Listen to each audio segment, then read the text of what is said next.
was missing. Yeah, I have no idea how this thing is even moving without a brain even connected to its body, but I guess the spider already got to it. Anyways, as I kept on exploring, the next rock that had something under it was number 5, which at first you may see nothing, but if you take a closer look, this is a tarantula burrow, with the biggest tarantula I've ever found while rock digging. What are you talking about? This are nocturnal, you basically never get to see them eat, so since it's night, this is the perfect time to test its eating ability.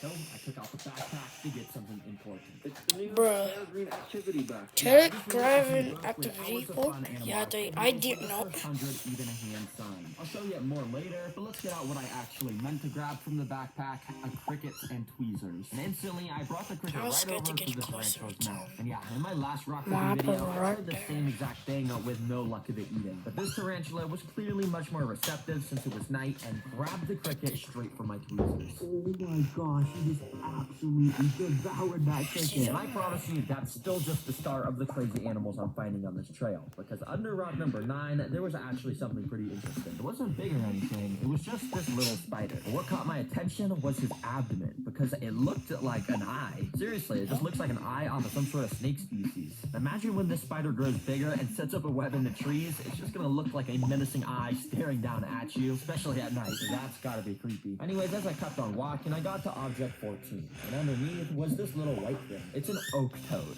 and it's actually pretty dang cute.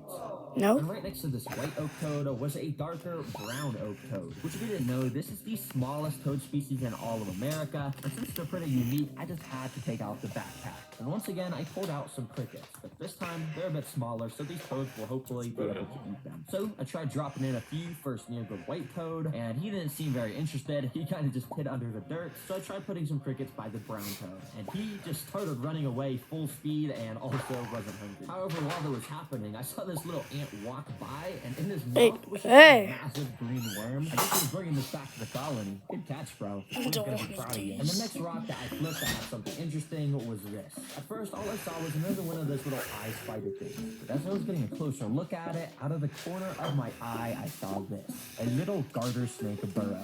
Yep, there was just a snake curled up in there. These guys aren't nocturnal, so this guy was probably just sleeping in here, and I just woke him up. Thankfully, they're not venomous though, which I know because in the new Peregrine activity book, there's tons of fun facts. And on this page, it shows all the differences between venomous and non-venomous snakes, and after comparing them, I could tell that if this guy bit me, it would be completely fine. There's no venom. Okay, well, the snake clearly doesn't want to be disturbed, so let me go and put his rock back, and let's keep exploring. And right after walking away, I came across... Hey, Blue, you're on the iPad. Just recording a video. Helping the queen with the rest of the eggs. It's crazy to think that I wonder why I'm showing off this video because I don't know what it is. So I put the rock back, so hopefully this colony can grow that large. Probably that guy might be mad at the video.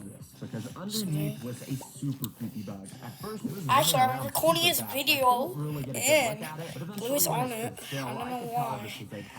Jump back! Live in houses, hence their name. So I guess this guy escaped into the forest, and yeah, they're just so creepy. I mean, it's got the head of a cricket, as many legs as a centipede, obviously. And I don't know, it's like a mutant creature, basically. Oh my gosh, it's so cool. Yeah, it's basically an alien creature. And speaking of alien creatures, under the very next rock,